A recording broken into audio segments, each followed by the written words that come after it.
as stakeholders, we thought we needed to come together and ask ourselves a few questions. Would want to share insights, would want to learn from each other, and basically that's why we are here. We would want to share insights, learn from each other, and share experiences, because all of us are experiencing more or less the same. Perhaps we have some insights that will be coming in. So in terms of the discussions today, we have 3 key issues that we'll be talking about. And the first one is the impact to the sector. About this one, I think Peter Ndoro, the CEO, KEPSA, who is here with us, will be sharing the impact of COVID-19 to the sector. Hello.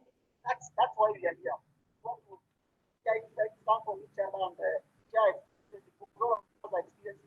experiencing more or less the same, but perhaps we have some insights that will be coming in. So in terms of the discussions today, we have 3 issues that we'll be talking about.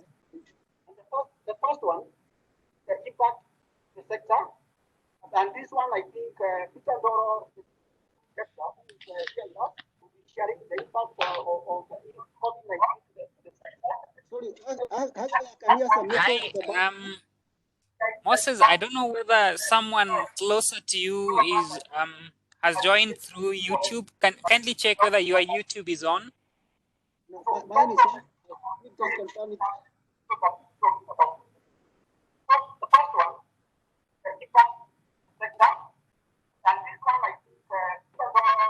The echo should be coming from the YouTube.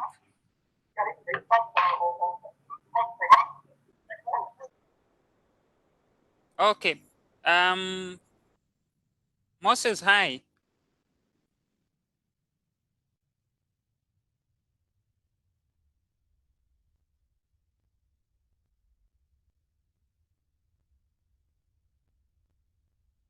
Hi, Moses. Hi, Pira Ndumia.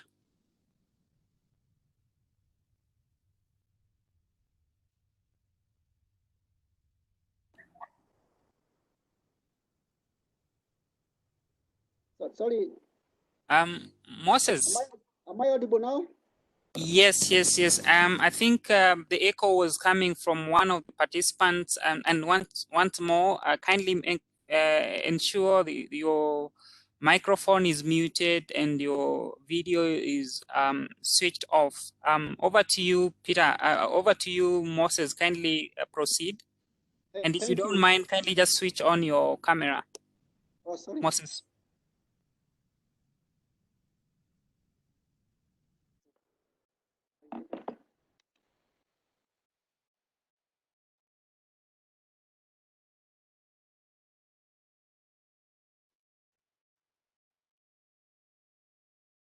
Sorry, Haggai, for that interruption. I go back to just say why we are here. And I think I've started about the key issues that we'll be talking about today. The first one is the impact on the sector, the education sector, and that's why we've invited Peter Ndoro. Peter Ndoro is the CEO, Kenya Private School Association, KIPSA, and will be taking us through that discussion. I think he has a lot of insights in that sector. We'll also be talking about, we'll also be hearing key learnings, both locally and even globally, and that's why we have Sarah from IFC. Sarah has a lot of experience in the education sector. I think, Sarah, when I sent out the communication that you'll be discussing, a number of customers came back saying they'll be wanting to listen to you in terms of sharing the experiences that you have there. And later on, we'll be talking about how your partner, the financial partner, Cooperative Bank, is supporting you. And I'll take us through that session of how the Cooperative Bank is supporting you.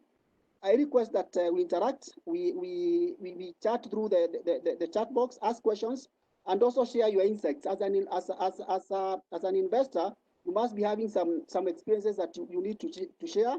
Please come out and share what you have as an investor. So I would want to invite Sarah. Sarah, before you invite the CEO KIPSA, I would want to invite Sarah to introduce the team at IFC. As I introduce myself, my name is Moses Getao of Cooperative Bank. I'm head of business banking.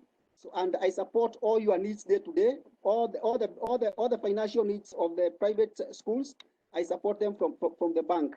With me is Peter Ndumia. He's on the call also. Peter is the manager and financial services. Thank you, Peter and Hagai, for arranging this. And let me invite Sarah to introduce the IFC team. Then, Sarah, after you, we would invite Peter Ndoro to now proceed in his introduce himself and proceed in his presentation. So, thank you, Sarah. Thank you. Thank you very much, Moses, and good afternoon to all of you who have taken your time away from your busy schedule just to join us this afternoon for us to just put our heads together and really share our experiences and discuss what is the issue at hand. And we are talking about education. I really want to thank Co-operative Bank. Thank you so much for taking this initiative, for putting together this very specific, industry-specific kind of a webinar. I know we have had some previously, and we have had maybe a few people asking some questions in relation to education, but they were the minority. But this afternoon, I'm happy that we are the majority. My name is Sarah Mbinji, and I am not alone. You have heard the voice of Hagai. Hagai Ogega is in charge of he's in charge of all the technical aspects of the webinar. So as if you have any difficulties, maybe you can't hear us, or maybe issues with the mics and so on, Hagai is going to be taking helping us out with that. I also want to introduce Fatma. Fatma, are you there? You are not new. You are not new to this family. Kindly put on your video so that we can see you.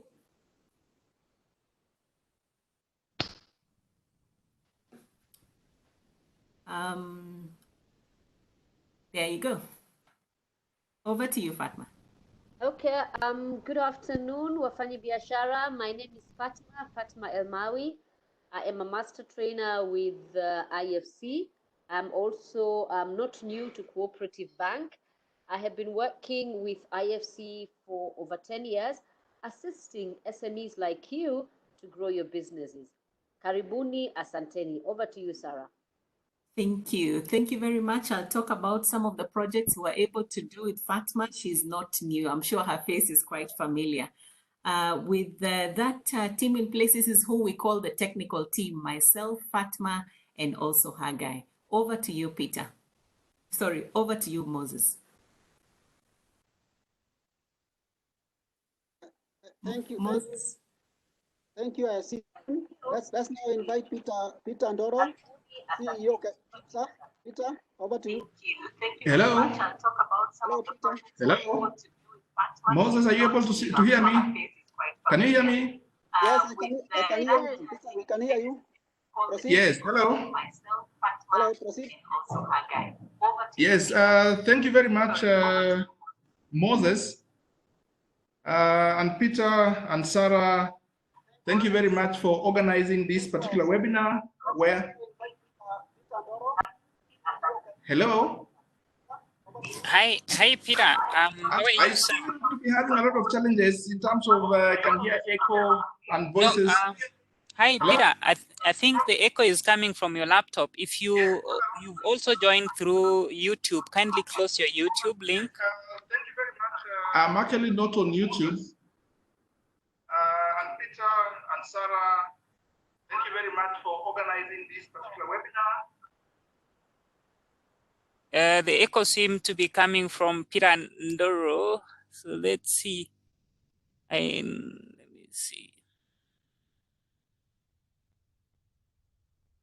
Can you unmute your mic and proceed? Let's try once more. Peter, I've muted your mic. Kindly unmute. No. Let me unmute.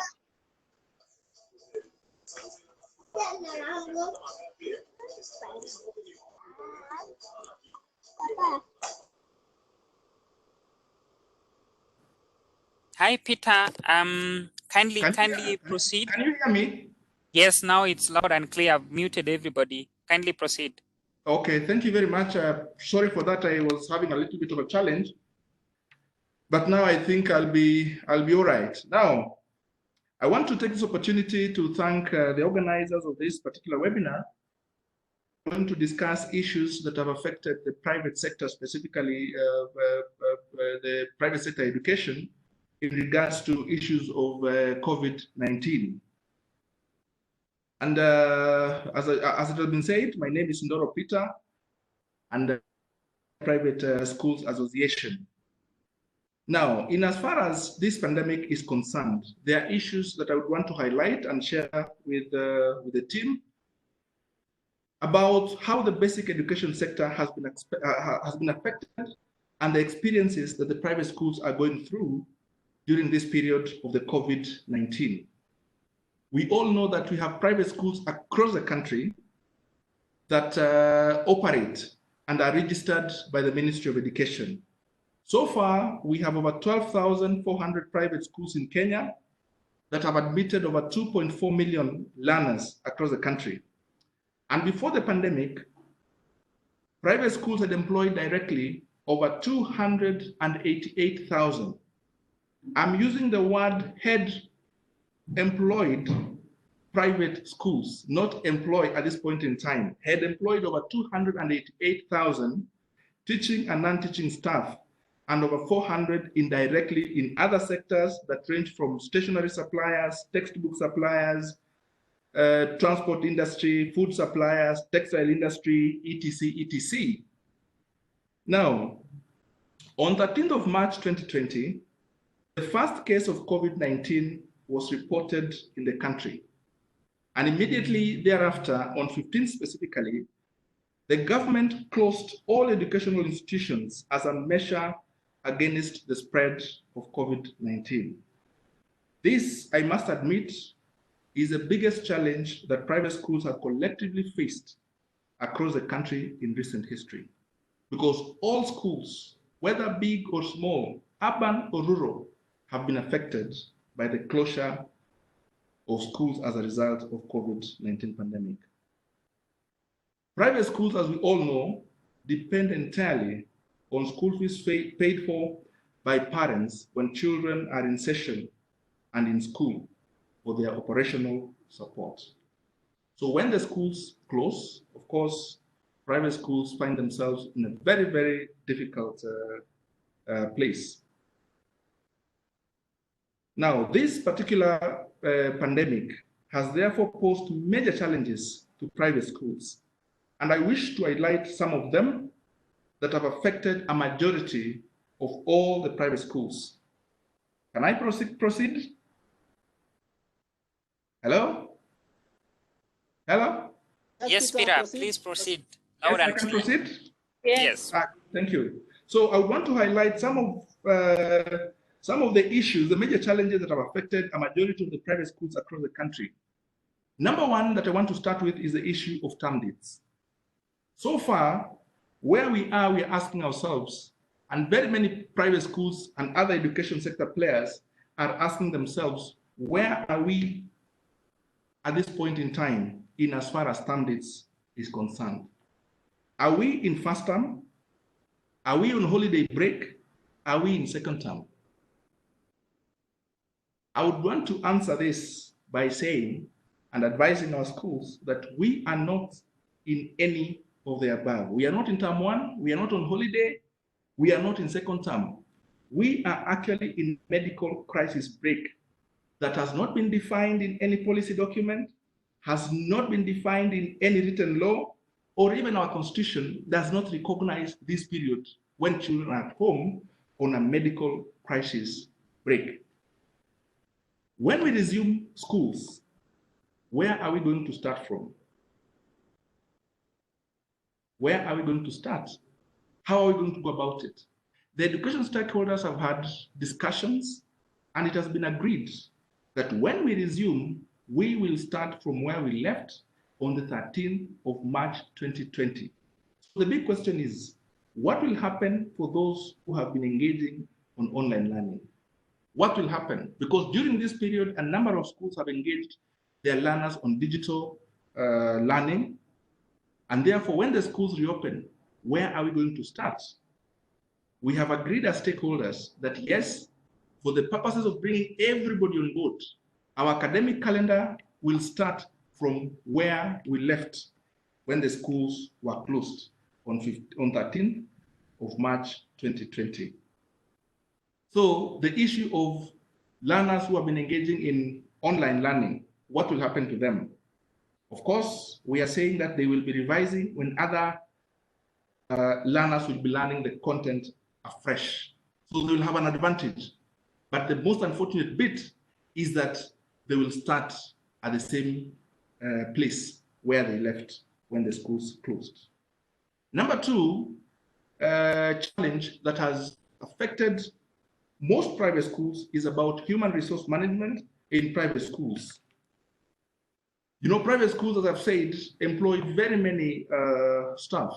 Teaching staff of around 156,000, non-teaching staff of over 123,000. And therefore, the issue of managing this critical staff has been a major challenge to us as private schools. KPSA sought an advisory based on our sought an advisory from our HR consultants and the legal minds who are good in labor relations. And we asked them what needs to be done in as far as managing our human resource is concerned during this particular period. Because private schools do not have any resource. We do not get any support from government or any other other than the fees that private schools receive directly from parents when schools are in operation. So we were given 4 options that we needed to advise our schools based on compliance with the law. Because whatever action that we were to take must actually be in compliance with the law. And the first option that we got is that private schools that are able should continue paying their staff as per the contract. This, however, is subject to availability of funds, because there are those that need funds to support their human resource needs, even during this period of the pandemic. So we encourage those schools that are able to do that, and that would have been the best option for private schools.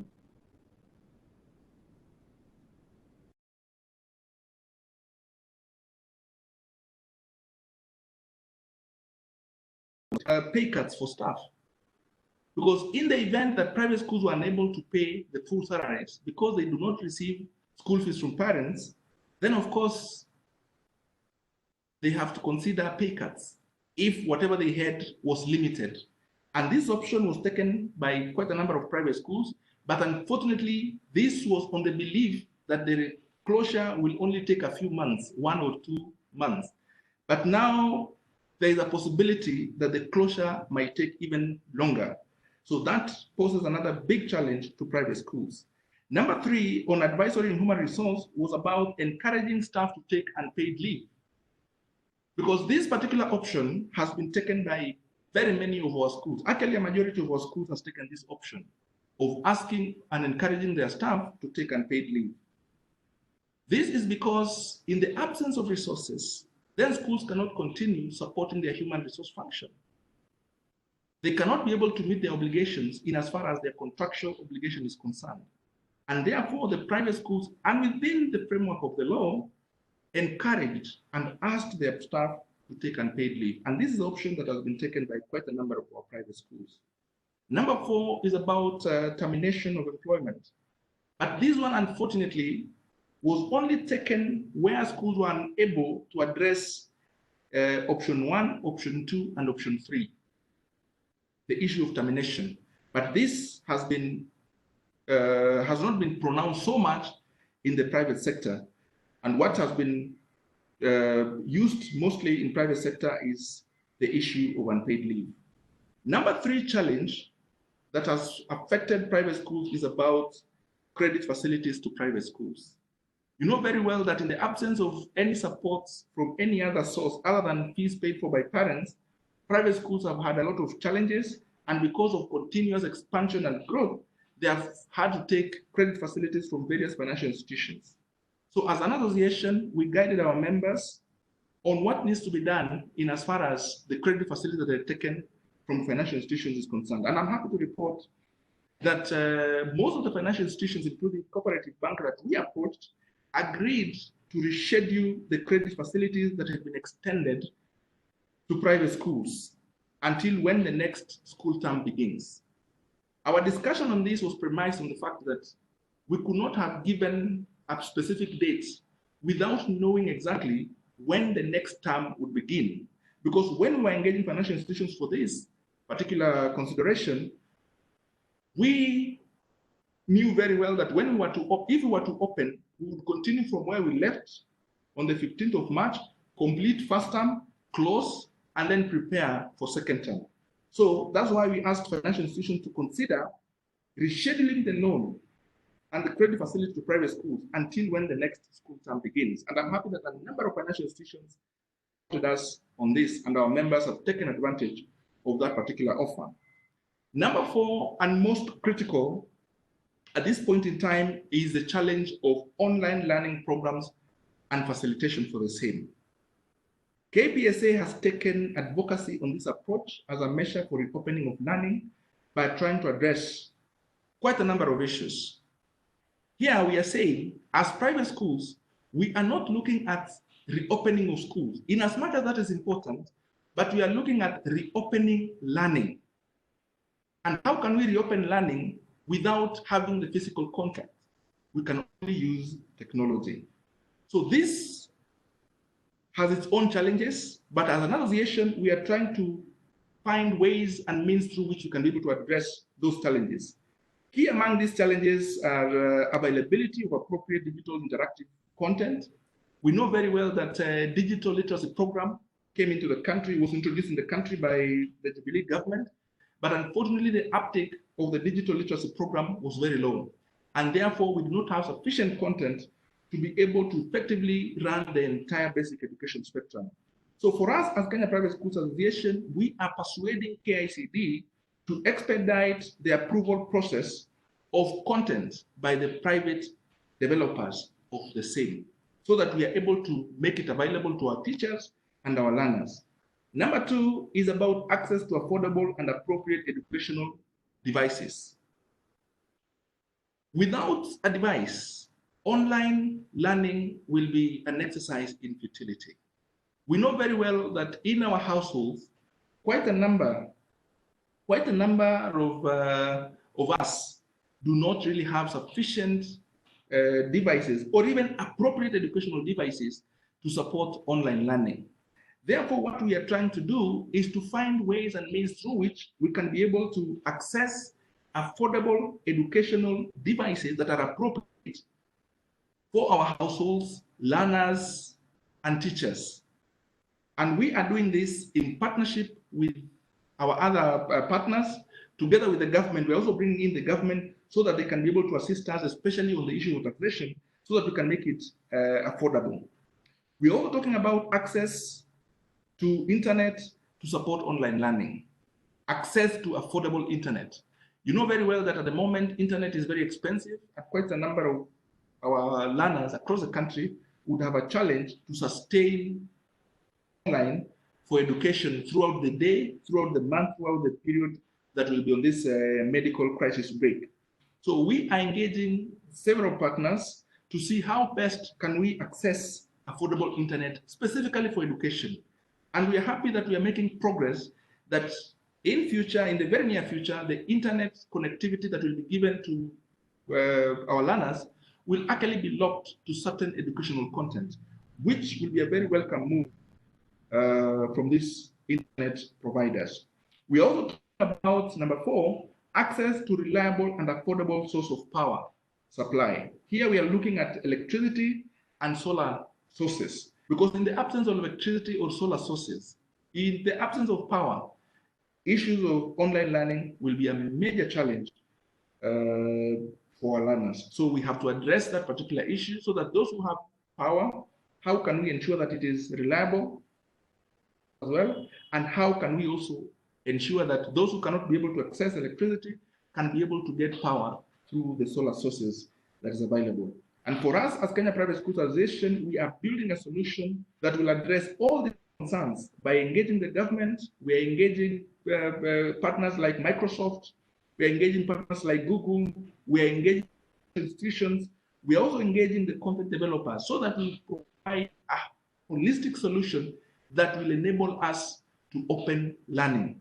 Because even when the pandemic ends, believe you me, we are not going to do our business as usual. We are going to have a lot of constraints, especially with the issue of social distancing, with the issues of the new normal. We must embrace technology in order for us to deliver adequate and appropriate online. We also have a challenge of school transport. We know very well that a majority of the private schools have invested in school transport that ferry children to and from school. And as such, these vehicles have been lying in their compounds unused. So to cushion our member schools against the huge insurance expenses and mitigate against the negative economic effects faced by our member schools, KPSA has been negotiating for insurance premium discounts for school vehicles for the period the vehicles remain inactive. Because when the vehicles remain parked in our school compounds, the risks associated with the road is eliminated. The risks that remain are probably vandalism, theft, and things like that. But the risk associated with road is eliminated. So we have negotiated insurance companies to mention that we have made significant progress, which we'll be sharing with our members in due course. And this information, once ready, shared with our members. Number 6 challenge that private schools have been facing is about the legal and policy interventions to cushion private schools.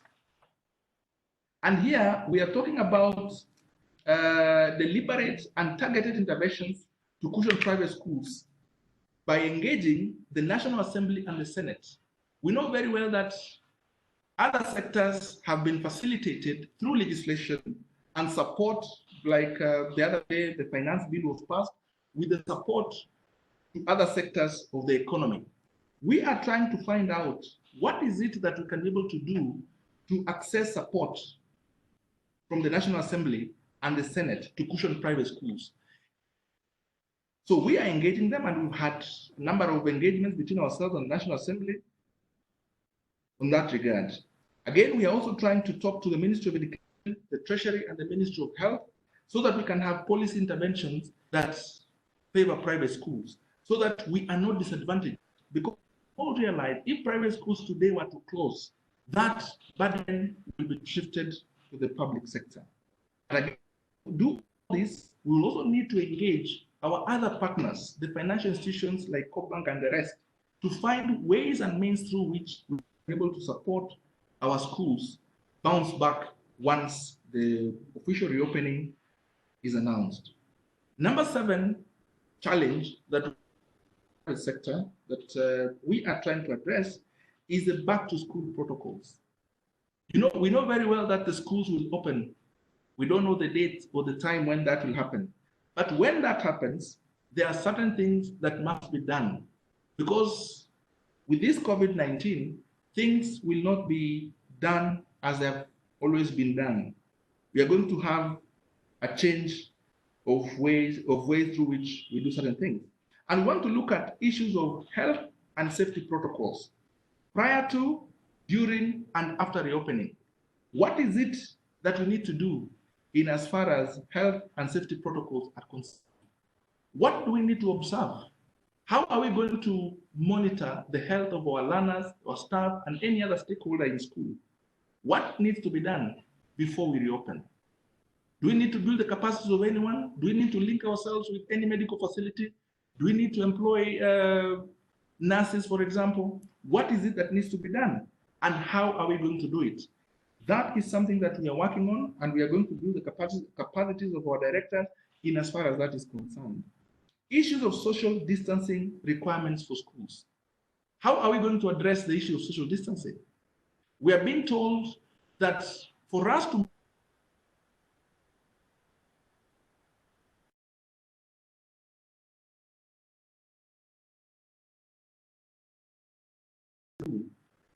needs to accommodate For example, the normal classrooms of 6 by 8 can accommodate a maximum of 20 learners. Any other space must respect the social distancing rules of 1 meter, 1.5 meter at all times. So what does that mean to private schools? We have to do a lot of investment to ensure that our facilities and the spaces can accommodate all that we have in our schools. So that's a major issue. And we are trying to find out ways and means through which we can support our schools in as far as this is concerned. We're also looking at infrastructural requirements needed to address COVID-19 challenges. When we get back as private schools, we'll need to do a lot of infrastructural investments, especially on the wash facilities, water storage facilities, hand washing points at various strategic locations within the school compound, at the gates, at the outside classrooms, the dormitories, outside the dining halls, outside the washing facilities. We will need to do a lot of investment in as far as water is concerned. We also need to look at issues of safe and secure transport of learners and members of staff to school. What is it that we need to do? Schools may provide a conducive environment for management of COVID-19 within their premises. But if the children are coming in a compromised system, then whatever we are doing in school becomes a zero-sum game. So we want to invest a lot in education, capacity, various stakeholders involved in school transport.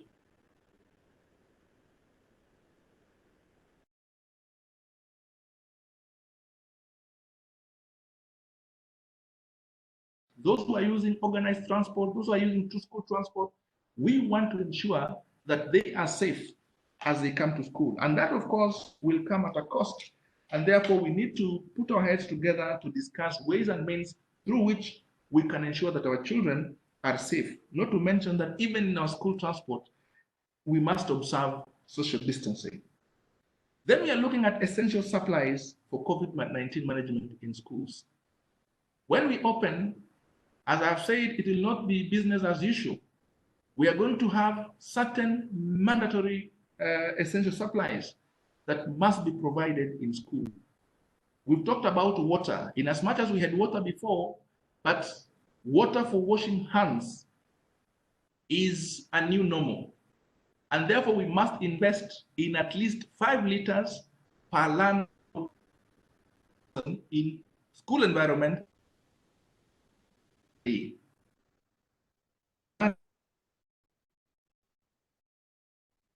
For washing hands. That has to be provided, and children and any other person encouraged to ensure that they wash their hands every time they get to school, they get into class, they get out, they'll be washing their hands almost all the time. We are talking about thermogens to ensure that schools get the thermogens.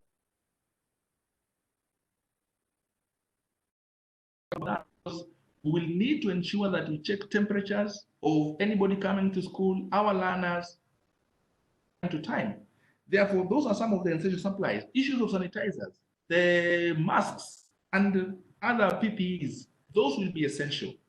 And this will come at a cost. And therefore, we are trying to find out how best can we enable our private schools access resources to be able to put these things in place. We're also talking about capacity building of our critical staff, the teaching staff and the non-teaching staff, because people need to understand that we are not going to operate as we've always operated before. We are going to have a new normal.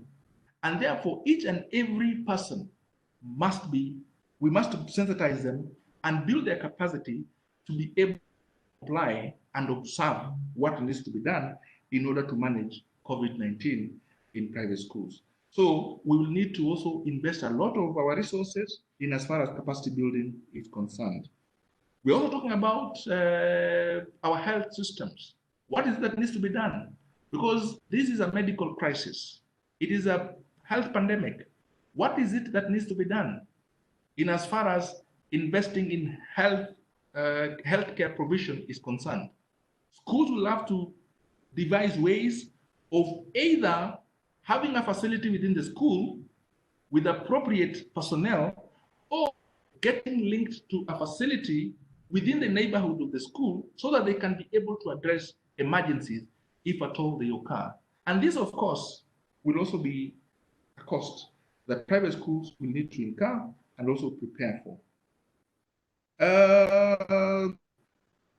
In all this, the last challenge, actually, number 8, as I conclude, is about funding of private schools in support of reopening preparedness.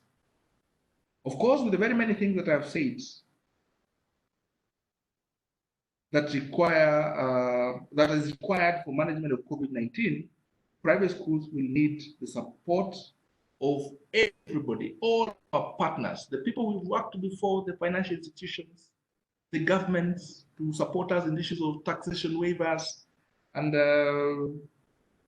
addressing policies that will see private schools also get support from supplies and things like that.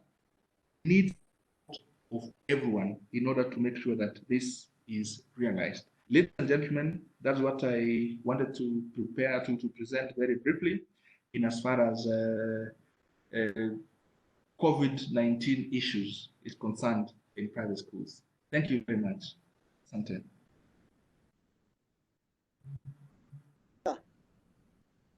Yes, please. Very good insights.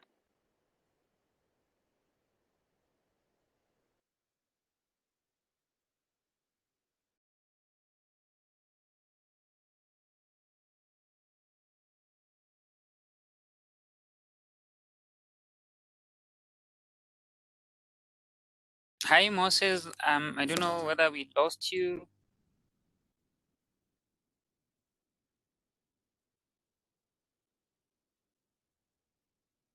Hi, Moses.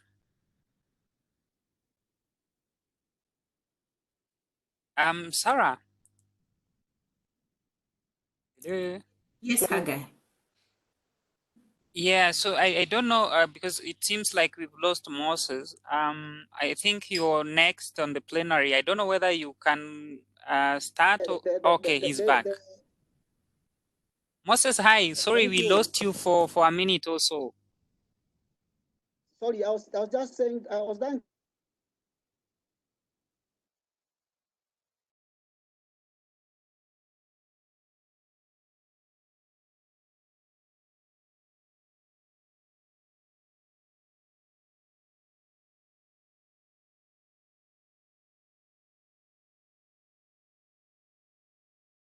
The issues that perhaps you had asked you to raise in terms of the emerging and more so share your global experience. What are you picking out there? I know you are talking to so many people out there, out of the country. You are talking to several locally. What is your experience out there? I think just share what can benefit the investors. So karibu Sarah. Thank you. Thank you very much, Moses, for that. I'm looking for my presentation. And I hope you can see it. Peter has said a lot of things, and all those things are very important. There are some things that I wanted to say which Peter has already said, and therefore I will skip as I glide through my presentation. This is something about me. You know, basically, I've been strengthening SME value chains. You know, like what we are doing today, you know, we are customers of Cooperative Bank, some of us, and I hope most of us. So this is what I basically do, just trying to help, you know, strengthen value chains in different, you know, areas. I'm also an instructional designer, a trainer, a business mentor, and also a certified public accountant of Kenya. I'm not new in this space.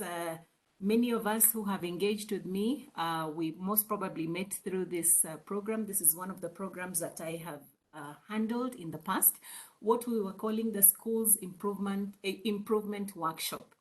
And this was basically a partnership between Kenya Private Schools Association. So Peter is a friend, together with many other secretariat officials and the school owners, who I can see, in terms of, the attendance. I can see you, and it's great to meet you again. So this is a partnership between Kenya Private Schools Association and IFC. And at some point, we also brought in, members of Kenya Independent Schools Association.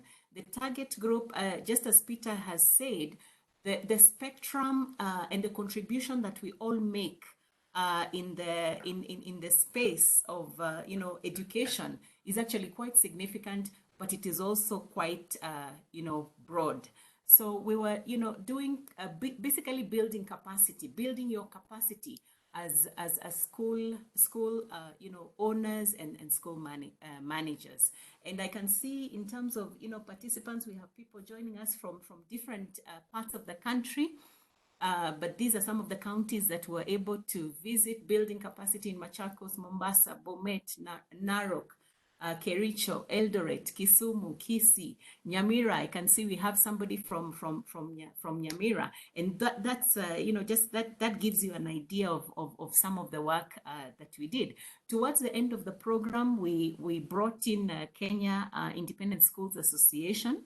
There are quite a number of us, quite a number of them, but we were able to reach and touch 89 schools. And basically what we were doing was to help them to appreciate the value of audited accounts. And we're able to help them to prepare. So because as I've told you, I'm a member of the Institute of Certified Public Accountants of Kenya, we structured an arrangement. And I think we all know in the face of COVID that partnerships are the way to go. So this is just some of the work that we have done in the education sector. Now, as we know, we are all going through the COVID-19, and COVID-19 is something that nobody saw coming, but here it is with us. And there are so many things that have changed. We cannot even quite say that we understand how to do business. And these challenges are actually real, and they are changing shifts. Changing shifts in terms of behaviors, the way customers customers are generally behaving across the board, and that has changed business for us. It's no longer business as usual, it is now business unusual. And as you can see there, education is one of those areas that have been very hard hit because of the contribution that we make. I was looking at this report, which talks about the impact of COVID-19 on consumers and corporates in Kenya. And it was actually quite interesting to see that so much has changed. And in as much as the needs and behaviors of customers across the board has changed, in the area of knowledge, and this is where we are, our space is in the area of knowledge. That is one of those fields that is expanding. I like what Peter said. He said we have to position ourselves as school owners to reopen learning and not to reopen necessarily school, as we knew it.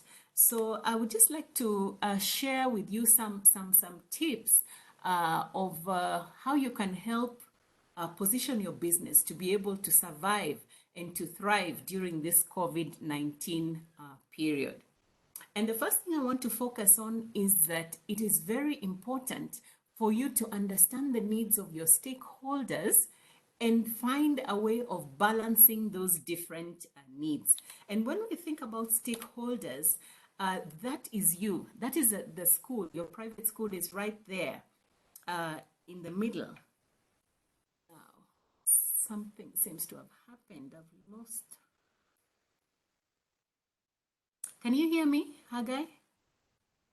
Yes, Sarah, I can hear you, but I can't see your presentation has disappeared.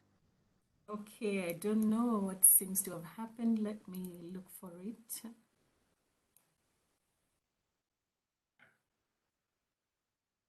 Can we see? Yes, it's back. Yeah, so this is where we are. We are at the nerve center of basically what's going on the world over. So that is us. And we are surrounded by different stakeholders. Of course, we have investors. We have the management. We have the employees, the teachers that Peter was talking about. We also have our customers who are our parents and so on. We have suppliers and many other people who are interested in the business of the school. And these different stakeholders have different questions at the top of their mind. For example, anybody who has lent you, I heard Peter talking about the need to restructure some of those financial obligations that you had before COVID. Nobody saw COVID coming. Nobody saw COVID taking this long. And somehow we have to go through that. So anybody who has advanced money to your business, the $1 million question in their minds right now is, am I going to be able to recover that money? Management, will I be able to keep the business up and running? I have many friends in the education sector, and I like to speak to them, and I call them and I ask them, how are you navigating through COVID-19? And there's one I talked to, was it yesterday or the day before yesterday? And he told me, he's in Kericho, he told me, we are just sitting. This is a very depressed, situation for us. I had to send my teachers, of course, schools closed, there are no workers. He was telling me the grass is, it's grown, it's unkept. I still have running costs. We don't know what to do. So the $1 million question here for management is, how can I keep this school up and running? And I know that, various ones of us we are trying in our own way to see how we can, go around that. Employees, your staff, the question they're asking is, am I going to get paid? And am I safe so that I can continue to do what I'm able to do to contribute to the education, sector as it is? So these are the questions that they're asking. And I think that's why Peter is saying that they went and explored 4 options. What can we really do? They engaged with, the experts, and they were able to get some advice around that. The customers, the parents, for schools and colleges, they're asking, are we going to be, safe? The suppliers, will you still continue to buy from us? I like what Peter said. The sector is so broad, the bookshops and so on. It's not just schools. As we know, there are quite a number of, people who have been affected.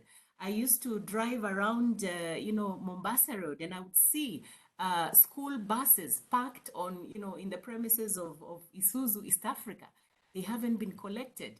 Maybe it's a funding issue. Maybe it's an issue of, okay, if I remove the school bus, how is it going to help me at this time? Maybe it's better off if it stays, there. It could be safer than parking it in the school. Of course, there's also the government, Magoha, and everybody else. So basically what we're saying is that it's important for you to manage the expectations of your stakeholders. And in order for you to be able to effectively do that, you need to understand, what do they need?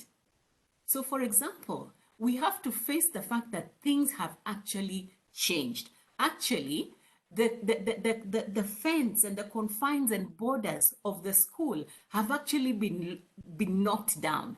And a school is all about service. We are in the service industry.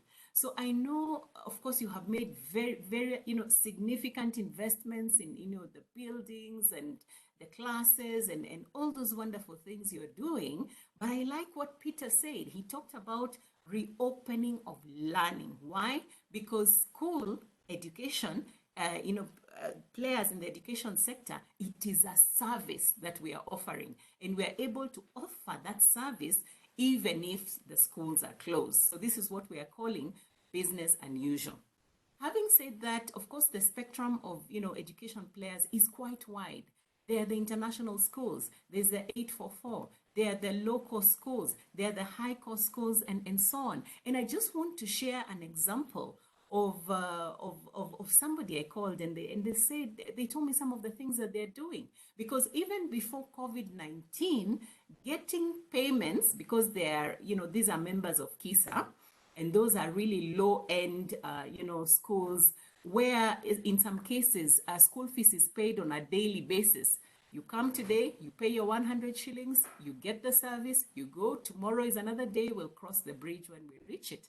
And so I was asking him, what are some of the things that you are doing at this time? And when we talk about stakeholders, we know that, for example, the Kenya Private Schools Association is an important stakeholder. KISA is an important stakeholder, and we were always encouraging members to come on board, to join, to become a member, because there are certain advantages that you experience as a result of being a member. And so these are some of the things that this guy was telling me about, and he's a member in Kisumu, and he was telling me that because of course they have been affected, there's no income. They said this is unlike, like, many school owners have just gone into depression, into a state of hopelessness, where you say, since the gates are closed, what else can I do?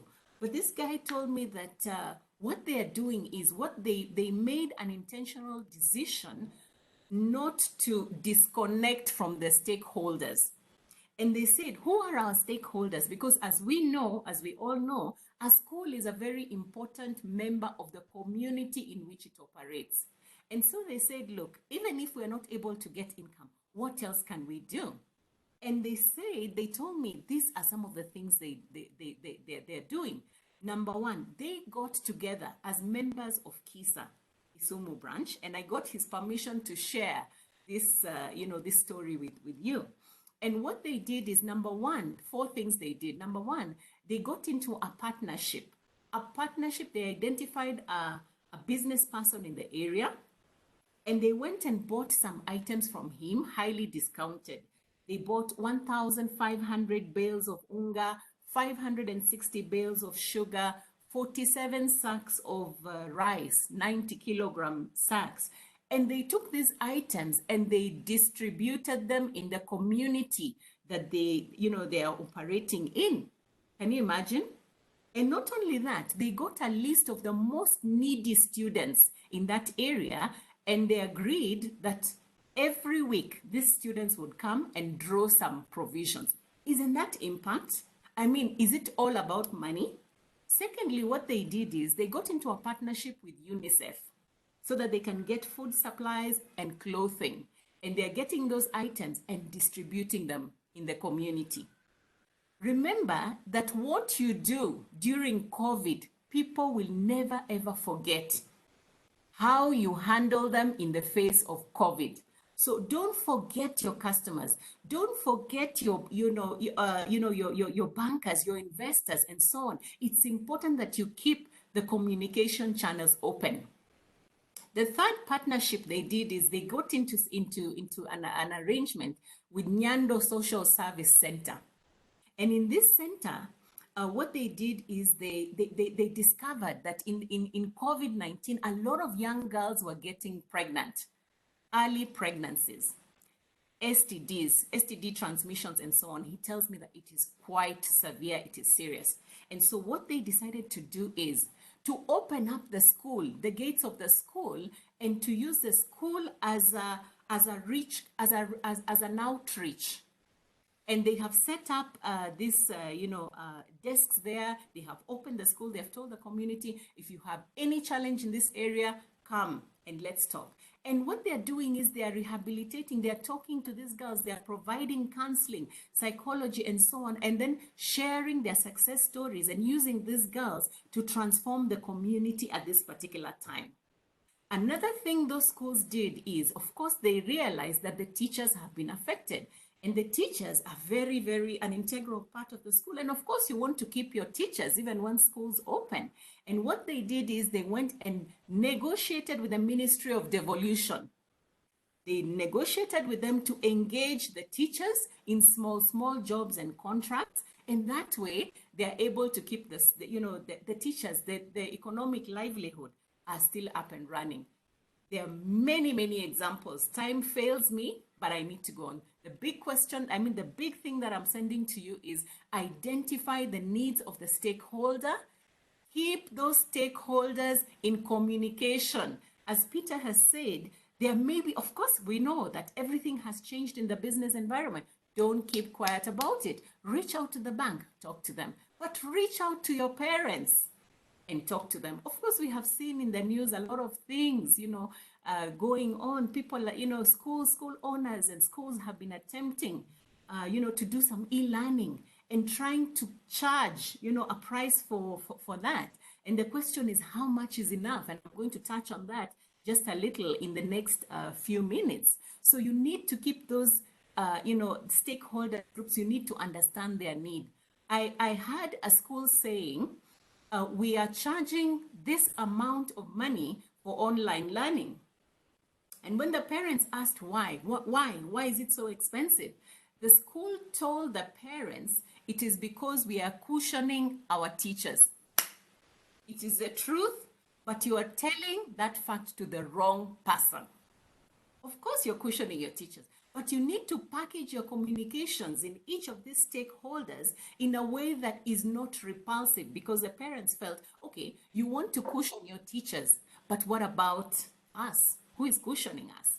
So it's all about, we're saying there's a general expansion and an explosion of knowledge. And right now, people are looking for people who can add on knowledge to them. And I have some materials which I think I'll share with Moses, so that he can share with you guys what are the trends.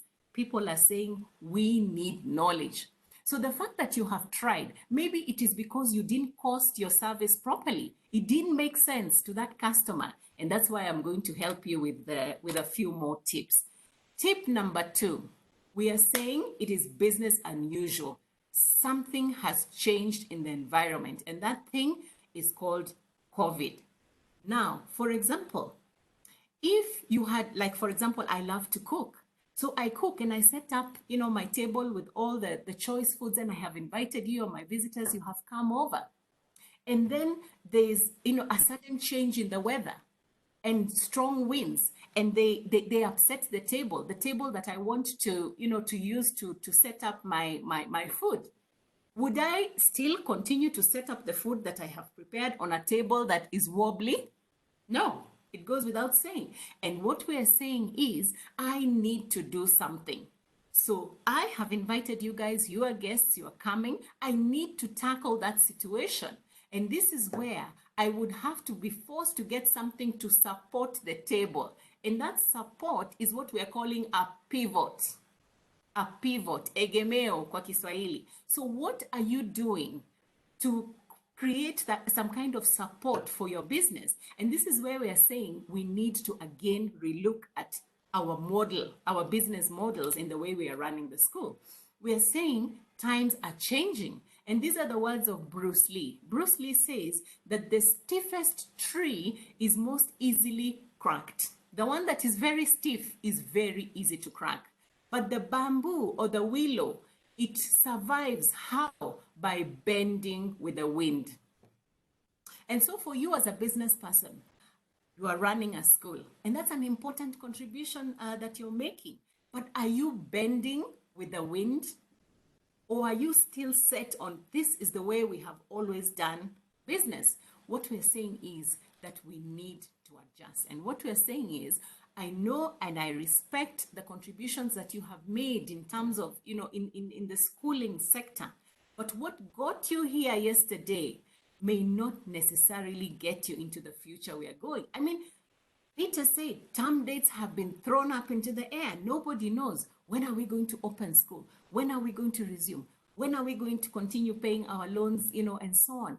How can we continue to run the school? And we're saying the way you had always done it does not necessarily guarantee how you're going to go into the future. And so you need to readjust your business model. And what are some of the things that you need to do? Maybe if I can give you some examples. Think about this product. What are these products that you're offering at the moment? And we are saying it is all about service. What are we offering?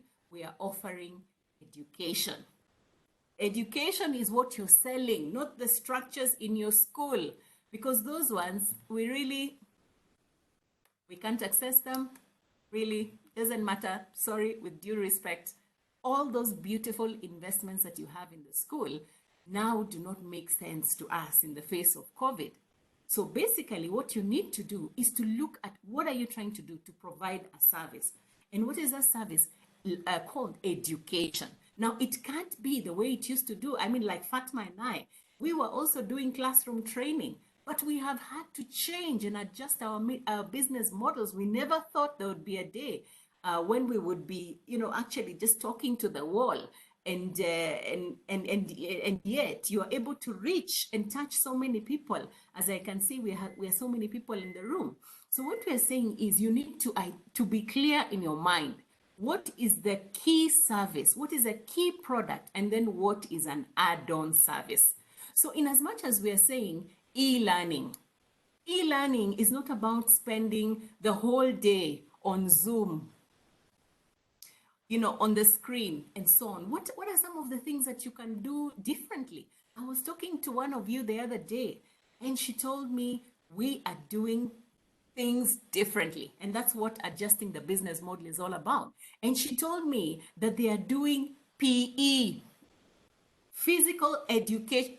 Did you ever imagine you could do PE on the, and I asked her, I even thought I had misunderstood her, because many of us in the school business, we are crying. We're saying all is lost. We've come to the end of the road. But what we are saying is not yet. You have not come to the end of the road. You just need to expand or to shift your perspective so that you can see what you can do different. And she said, yeah, we put the gadgets there, and we move away, and the teacher gives us instructions. And we jump, we actually do a PE lesson. Maybe consider things like counseling. In the face of COVID-19, I was looking at this report, it was saying there are high rates of depression, anxiety, people just not knowing what to do. So when you look at your stakeholders, try to provide a service that will meet their need in that area. Then there's, of course, things like, competitions. I was like, what? You mean people are doing inter-school competitions? And the answer is yes. People are actually engaged in learning, but now it is learning, it is business unusual. I have seen people providing webinars, how can Form 4 parents deal with COVID and support their children in this era? How can we as parents deal with this whole, e-learning? Are you doing as a school to to protect your children, your stakeholders? What about teachers and so on? So there are many things that you can do. But the second one, diversification. This is something that we were talking about. Of course, you can diversify your products and so on.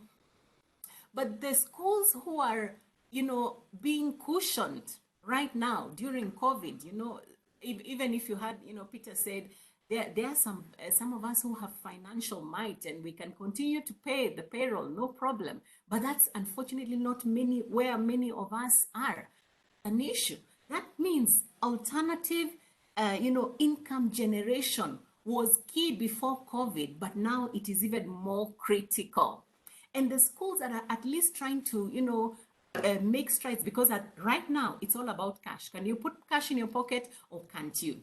So now schools are saying, look, this food that we used to grow for the school to cut down, our costs in providing food for our, our population.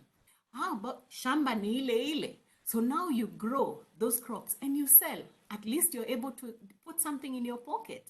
The farming, poultry farming, dairy farming. There were some people who have, some schools that have boreholes, and maybe you were selling water in the community. Those are now the schools which are thriving, because at least there's something, an alternative source of income to keep that, particular school going. So there are many things that you need to think about. Ile mbao, ile egemeo, that structure that is supporting your business. And you see, when you introduce a pivot, it can go either way. And sometimes people say there are risks, and I'll tell you, yes, there are risks, but you are better off trying to do something than not doing anything at all. Number 3, rethink your pricing strategy.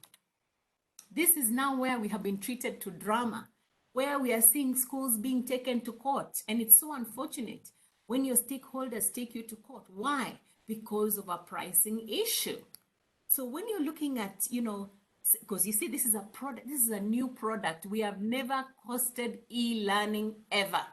We never even imagined that that would arise. And that means that the rationale of how you price matters a lot. Make sure that you don't overprice until you block the vision of your school because of overpricing and the bad taste that it leaves in people's, but there is a justification on your pricing, and make sure that that pricing, keeps you in business and is able to propel you. So I just want to share this little star with you of how you can, what are some of the things that you need to think about when you're pricing. The first thing you need to think about is, who is the customer? Who is my customer? Who am I targeting? And in the private schools sector, as I've said, the spectrum is so broad. There are customers who are a bit higher, there are some who are in the middle, there are some who are lower. But remember, that was before COVID-19. That customer who you thought had the financial ability, the weight, the might, they have been affected by COVID-19. So you need to, think about that customer. Will that customer be willing? Do they have and yes, there's a willingness to pay, but there's also the ability to pay. It's not just about e-learning. I mean, I have had cases where schools have fixed a price for e-learning, and they have told the parents, come and we'll teach your children. And for sure, the parents say, fine, as opposed to this child being in the house, you take them and teach them. But when it comes to the payment, the parents are saying, I can't afford. Lakini sikatai, nitakulipa when schools open. When a school is going to open, you need money so that you can pay those teachers and so on. So you need to, figure out who is that customer. Product features, just the product itself and the way it looks right now has changed. It's not just education. It's many, many other aspects to it. The different products and for example, when you do, digital competitions and so on, then you need to figure out who are my competitors. And previously, before COVID, you would look around the schools in the area where you operate, or maybe if you're a member of an association, you would look at yourselves and say, okay, that's my competition. But now the ball game has changed. It could be schools, yes, the ones you know of, but now there are other players, like Peter mentioned KICD. They are offering free virtual, classes. They are renowned teachers, So there's something that you must be giving in terms of a value proposition. That's what the parents need to understand. What is the value proposition? And has it been costed properly? And what else are other people doing? There's Edutopia, there's, Elimu TV, and so on. So you need to, consider that when you're fixing your price. You need to also consider the brand. You've been around for quite a while. You have, there's a certain perception that people have in their minds about what quality is. So in the face of COVID, you need to continue to sustain your brand. Don't let your brand go under. You need to continue to convince us. And remember that the brand is where? In the mind of the customer. So as long as you are able to convince me and you keep talking to me and you keep on, you want that relationship, I am with you for the long haul. And of course, you also need to consider the cost. So for example, I was asking somebody, how do you cost your e-learning? And she was telling me, you see, school is school. Nothing has changed. We have certain operating costs that we need to pay for to keep the school up and running. So what we did is we worked backwards, we looked at the costs, and then we said, so what price can we charge so that at least we are able, worst case scenario, to cover the costs. That's one way of looking at it. But another one is if you're able to push down your costs, like some of the strategies that Peter was talking about, it means that if you push your costs down, you'll be able to push your price slightly down, and you'll still have these customers who will work with you for the long haul. So what we are saying is that this crisis, of course, has greatly changed everything. So we need to look at the way that we do business. Tip number 4, which is the last one, financial management. Financial management is so critical at this time. I was talking to somebody beginning of April, and I think at that time, honestly, we didn't know what COVID was. I think we were in denial. We thought it was going to go away soon.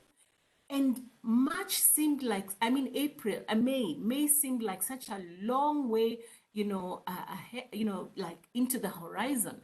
And this person said, I am continuing business as usual, but if it reaches May and nothing has changed, actually I'm in ICU and I'm going to be dead by that time.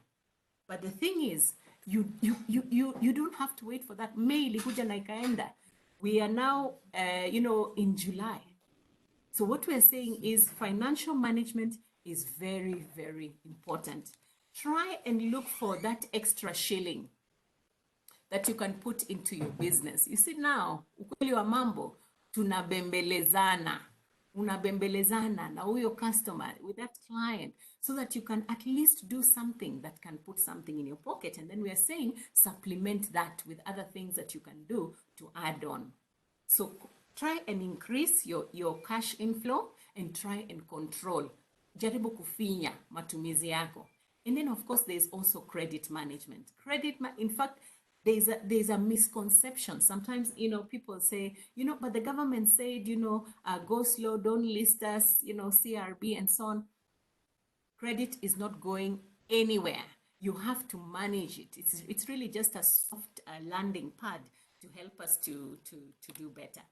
So that brings me to the end of the key things that I wanted to talk to you about today. But I have a little bonus, some ideas. Some of you, I think you need to think outside the box.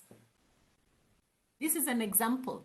I have full permission from the owner to do this. And this is happening right now in the face of COVID. And I like this. Students, your workstation or your work, your desk, your work desk is perhaps the most important academic zone at the moment.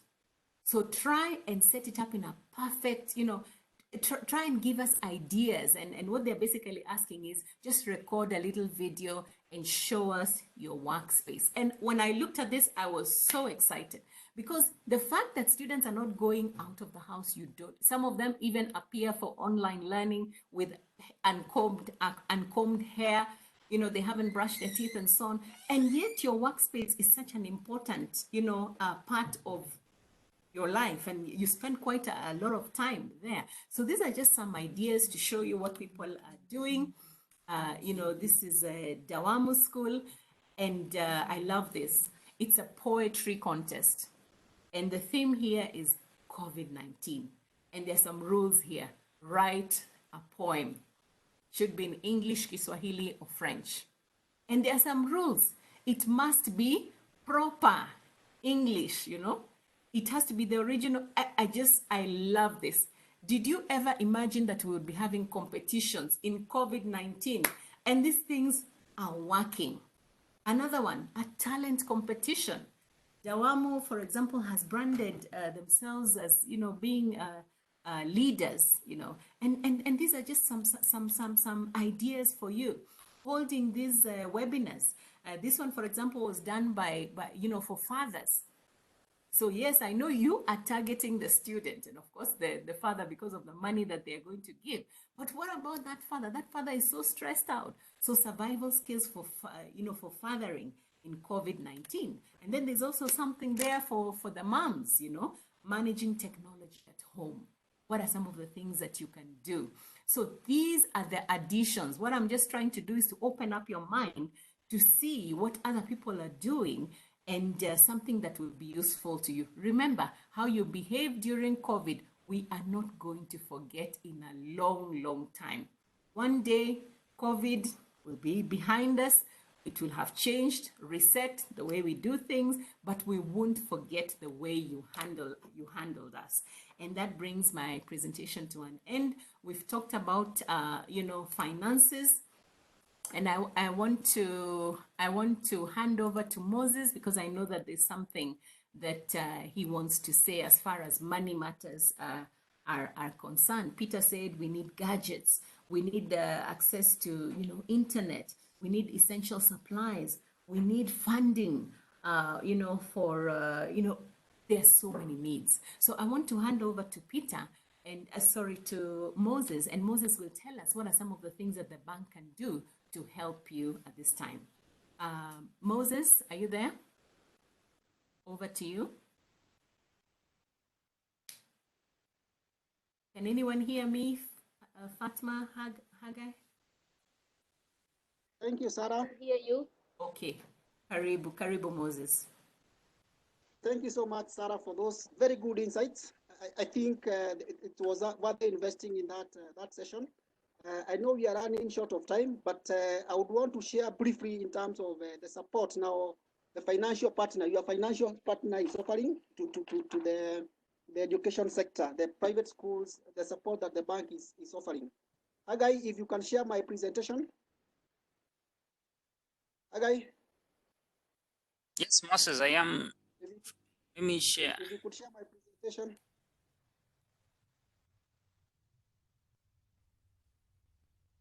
But as it comes up, let me just start by saying that the bank is committed in terms of supporting.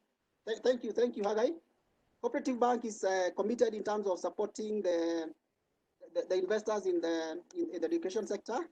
And next slide, Hagai. We have this kind of support, the commitment that I would want to make for schools. Number one, we would want to support you in terms of additional funding. And I had Peter talking about the need for additional funding. I make that commitment for the schools that as a bank we are committed to support you in any needs that require additional funding. The second item is that what Peter raised about restructures and repayment holiday. I know we had started with 3 months, and I know we communicated that, but things have changed. Even as at yesterday, we had I don't know whether to call them term dates, Peter, now, or what to call them, but the term dates have changed. I think we will still revisit in terms of the support, because as a bank, we committed to support in terms of restructuring and the repayment holiday for those who are borrowing from us. The third and very critical item is the relationship management. And this is critical to say each and every customer in cooperative bank, especially the MSME or the private schools, you have a relationship manager. The commitment that we are making is that our relationship manager, our branch managers, wherever you are, will be in contact with you, just to help you in terms of understanding this thing. So we'll hear us calling you more, and I know you have reached out to several of you. You'll hear us calling you more. We'll hear us engaging you more, just to give that commitment that will support you and understanding the dynamics. Whatever comes up, please share it with your relationship manager, with your branch manager. The fourth support item is the information, and for this is this kind of webinars that we are facilitating. I think as a bank we are committed to continuously facilitate this, organize, give information. It's available also in our website, available in the MSME portal that is out there, and also communicating through social media. But more important is what you are doing now, the one-on-one discussion on this kind of a webinar. Just to highlight is to say, as a bank and as a responsible corporate citizen, we did donate about 100 million to the government kitty, just to help in purchase of ventilators. I think we are among the first institutions to do that. Hagai, if you could go to the next. Yes. What specific support then am I offering schools as a cooperative bank? And this one, I think, is tailor-made for schools, private schools, tailor-made for you in terms of the support. Number one is what we call, we have what we call an unsecured term loans or facilities. And for this, we have a new product which is given to help pay salaries, meet your salary payments, so that you can be able to retain and maintain your staff. We have a facility that we're offering as a bank. I mean, a maximum of 4 million. That's the time maybe before the change of dates came yesterday. But I'm inviting new people to enjoy this facility. It's a maximum of 1 million per month. So anybody with a salary a salary spend of about $1 million, I think you per month you have that solution, and we'll wait until you get into collecting your school fees before we come to ask for you for repayments. You have that is quite critical in terms of now for you to support your talents, the employees that you have as an investor. And I heard Peter Doro talking about 288,000 employees. I think as a bank, we are saying we are committed to help you support them in terms of paying their net salaries. The second item is unsecured loan for education institutions, and this again, this has been there as a bank, but what we are saying, it can help you in renovations, minor repairs. Sometimes there is food stuff and even operating expenses. But I think this period, I heard Peter talk about it's no longer normal. I think that some of us require some expanded space. Some of us require to invest in water. I think I heard Peter talk about that. So as a bank, you are committed up to, we have a facility of up to 5 million that whose duration is 75 days, and it will help you in terms of now making those kind of adjustments that perhaps you need to make in the infrastructure of your school. So as a bank, we are willing to support. So anybody who is there and has such a need, please see your branch manager, see your relationship manager. Next slide, Haggai. We have what we call tailor-made solutions for asset finance. This one I will not emphasize a lot, but because I know it's there, we already supporting a number of you, and we've signed a number of schemes with the key motor vehicle dealers in the country. All those ones is put up there: Isuzu East Africa, Simba Corporation, Sifao, that is the formerly Toyota Kenya, and even Crown Motors for Nissan, and that is Nissan Kenya. And we're supporting that in terms of now helping you acquire or expand your transport infrastructure. I think of importance is then how are we what solutions then do we have as a bank in terms of supporting us in paying in number one, lending, transactions, and even the payment. And the key one is the transactions. I know a number of us may not have as much transactions as they used to have, but whatever you have current accounts that will help you in terms of that. You have the payment solutions, the M collection that you help in terms of collection of fees, COP online, all those solutions out there in terms of helping you as a school to access your account, and even pay out your salary, pay out your suppliers in this era of social distancing and all those things. You have merchants and even termination and Lipa na M-Pesa. I think of importance now is how we support in terms of the lending solutions. And just as I shared, we have what we call unsecured facilities, overdrafts and even term loans, mortgage in terms of construction. This could be the period. Is it the time perhaps you need to expand, to increase the classes? Is it the time you need to do something? And more importantly, is how then do you also support your employees? We have a facility that supports these who have an account with cooperative bank through the phone, what you call the e-credit. And I think this perhaps will help you get the burden out of yourself. The advances that you give maybe in mid-month, the emergencies that come out from your employees, that can be catered also very well by the bank. And I would want you to pass that to the bank for those employees operating an core bank account. Just pass that to the bank in terms of the e-credit facilities, because at this time past, some of them will be coming for advances, some of them will have emergencies. We have a facility that will support them, and we have supported several. I may not say the number. We have supported a number of them in terms of accessing that facility. So remove that burden out of yourself and pass it on to your financial partner. That's the commitment that I would give. Next slide, Haggai, so that I have time for questions. So in summary, what is my call to action to the investors here? My call to action, which is very simple. I would want you to raise any short-term and long-term funding needs with your relationship managers and the branch managers. I know most of you are in our branches. I've seen people from Rodua, people from Bigoli, all over the country. Basically, I would request you to raise any short-term or long-term needs. Just as I said, I may not have covered what perhaps your needs, but talk to your relationship manager, talk to your branch manager. they will be able to come up with something for you. And as a bank, we are committed to supporting the other investors in the education sector.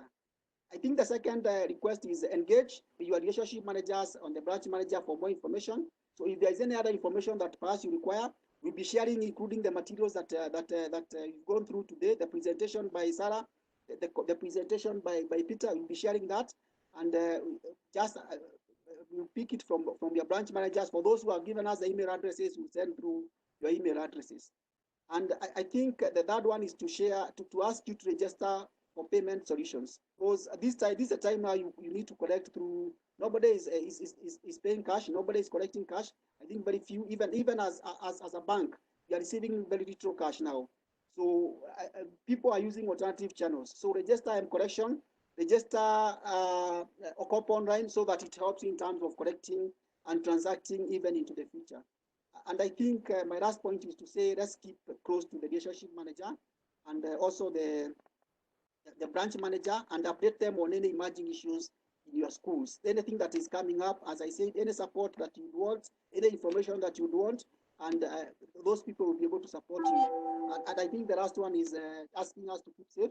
So thank you so much. I would want to open this session to questions and answer, allow that to be an interactive question and answer session. Agai, I know you may have some questions on YouTube. You may have some questions that have come through. Feel free now to throw to any of us, any of the presenters on board, Sarah, Peter, and myself.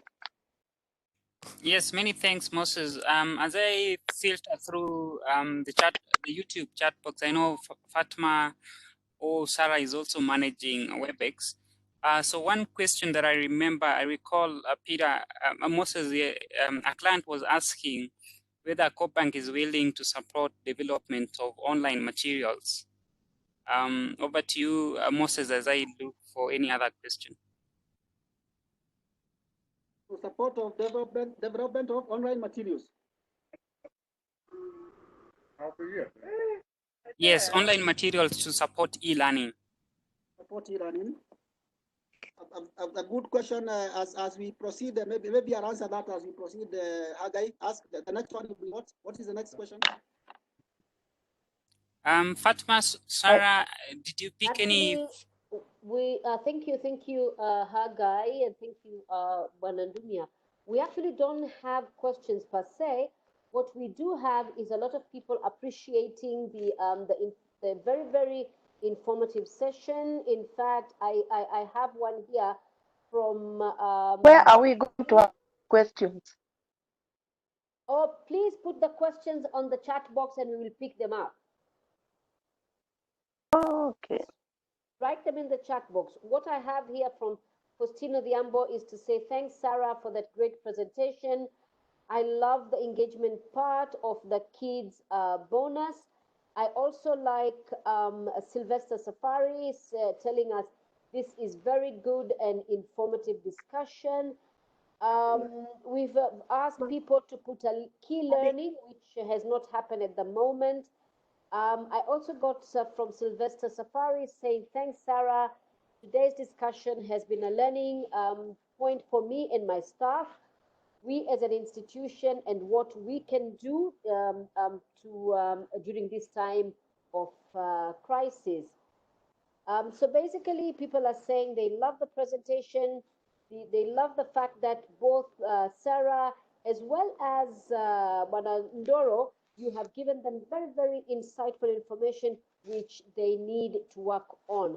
In fact, Charles says that, thank you for the informative presentations. Thinking about all stakeholders and not just students and school fees is a wake-up call. So thank you, and thank you also for using the Kisumu example. Over to you, Sarah. Thank you very much, Fatma, for that. I think there's somebody who was trying to ask a question. Maybe if she can be allowed to unmute her microphone and ask. I wasn't able. That's fine. She It can is me who unmute. wanted to ask a question Okay. to Sarah. Mm-hmm. Hello, can you hear me? Yes, we can hear you. Please go ahead. Yes, my name is I wanted to ask a question to Sarah. Can you hear me? Yes, yes, we can. Please go ahead. Hello. Yes, hello, hi, we can hear you. Please go ahead. Okay, Magdalene. Yes, I wanted to ask Sarah. I heard her talking about auditing, the schools in auditing. I would want to know how she can assist me. Yeah. And actually, I can speak right now. I know we are desperate, crying for help. Because when we open school right now, we don't know where the children are. And when we open, I know there is going to be problem in discipline problems on the land. Also, can she be able to identify services on financial, how to deal with our finances, especially as I have said in auditing? Thank you. Many thanks, Magdalene. Sarah, that's yours. Maybe one last question, Moses, from YouTube. It's more of a comment. A client was saying probably you may want to have a dedicated SME desk and potentially empower branches to make more decisions at the branch level to expedite TAT.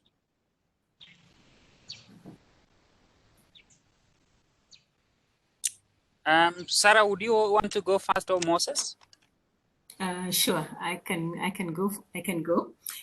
So thank you so much, Magdalene, for that question that you have asked. And we see the need. The need is actually there.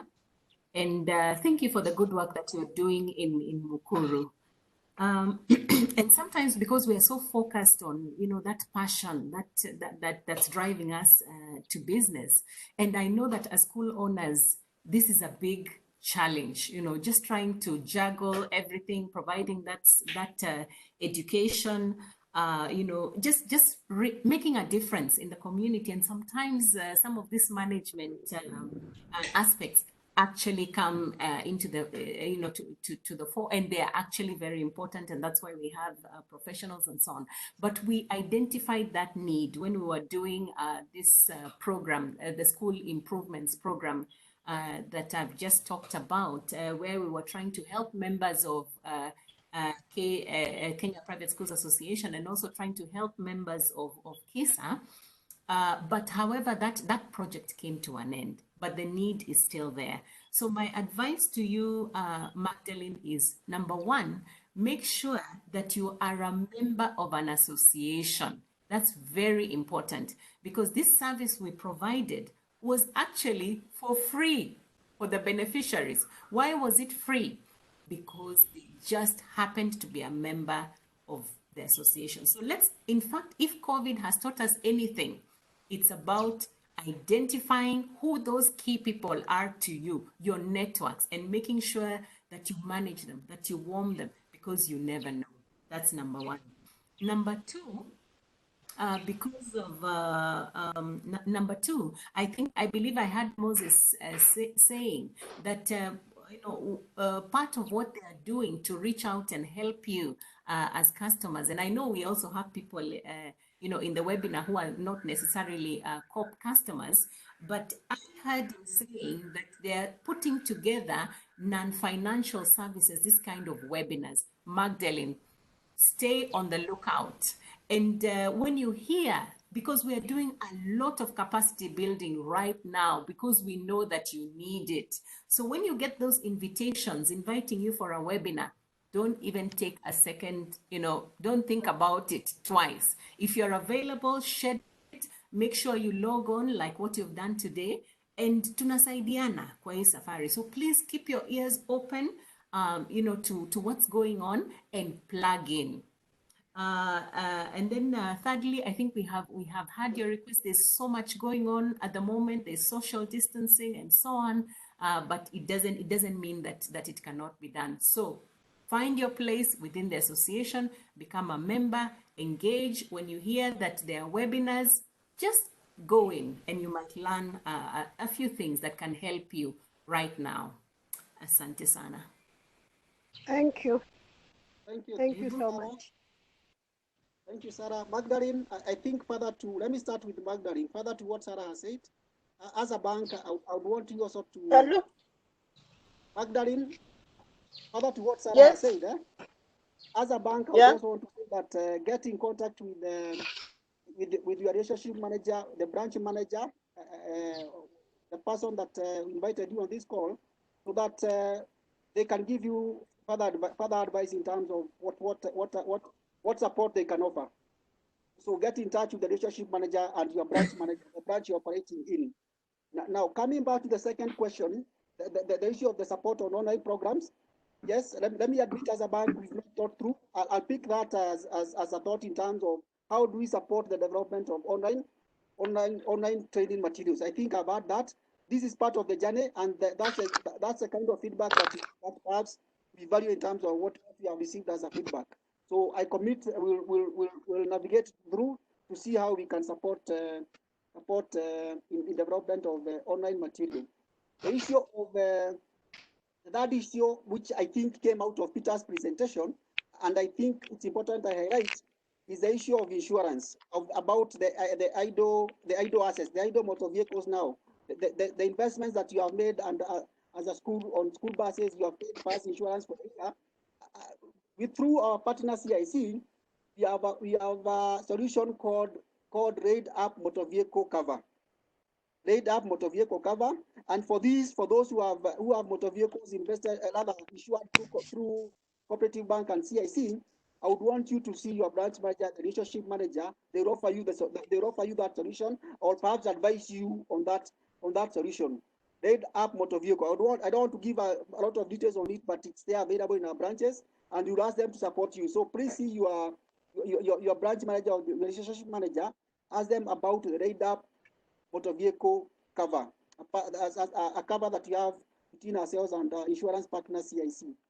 I think the last one is on the issue of the dedicated SME desk to empower, the request that you empower branches. I received that feedback, very good in terms of empowering of our of our branches in terms of expediting TAT. I agree, and we could continuously empower them. That's very good feedback received. I commit to continuously empower my team so that they can give they can address the issues of TAT first. So thank you so much. Moses, many thanks for your response. There are a few more questions coming through YouTube.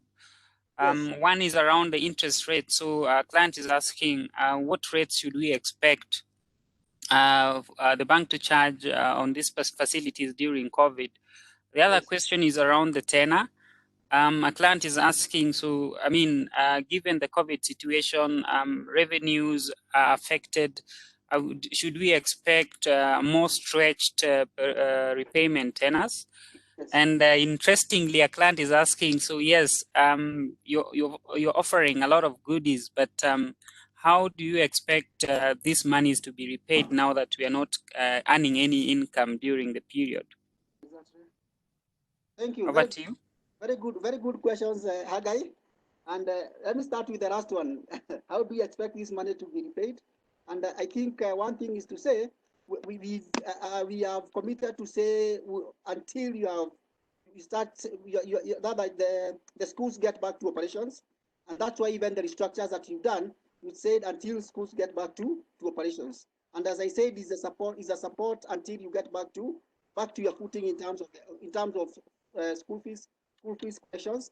I know a number of us have alternative sources of income, and I think, and I've seen a number, actually, there are a number of us who are still paying because they have alternative sources of income. So if you also have a source of repayment, you can still repay. If there is that support, we'll support you and you continuously repay. But for those who are completely out of income, you are saying we'll wait for what? For the time you start collecting, the business gets back to normal. In terms of the tenure, and that I'll answer. I'll combine that with the restructure.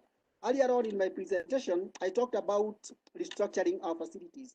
By restructuring, I think let me just clarify what a restructure is. A restructure is we are at number one, extending the tenure. Say, perhaps you are paying this loan in 3 years, and you've come and said, based on how the situation now, I would want to extend maybe to another 6 months, or an additional 6 months, additional 12 months. So that is basically how you are addressing the tenure.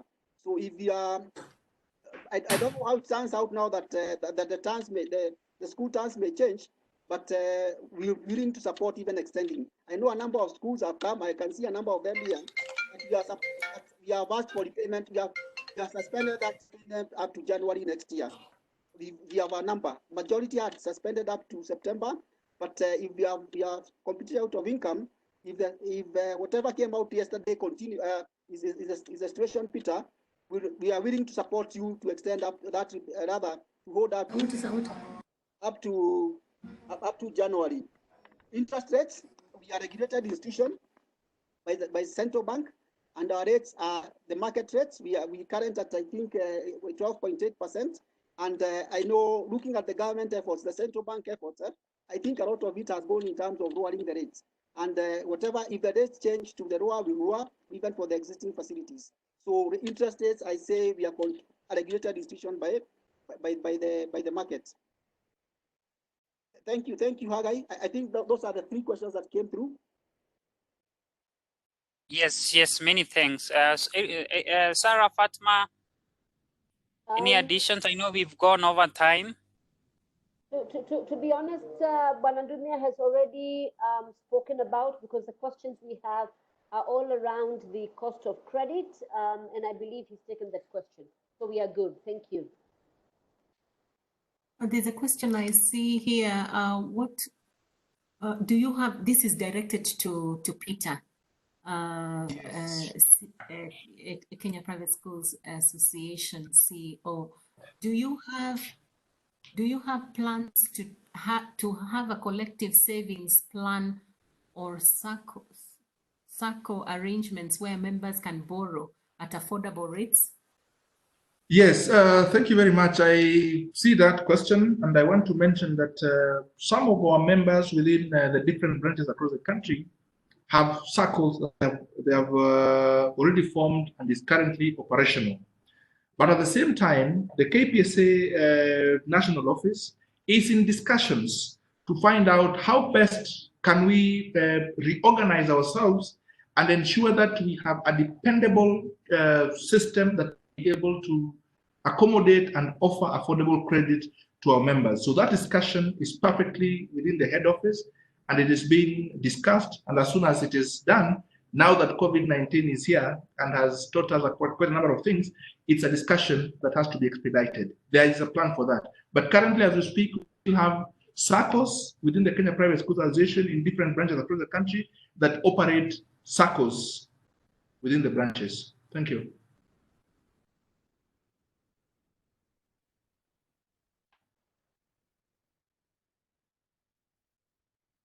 Hagai, I don't know whether there is any other question, or maybe at this juncture I would want to say that we'll share the presentation. We will also come back for feedback through emails, and there's a link that we'll provide.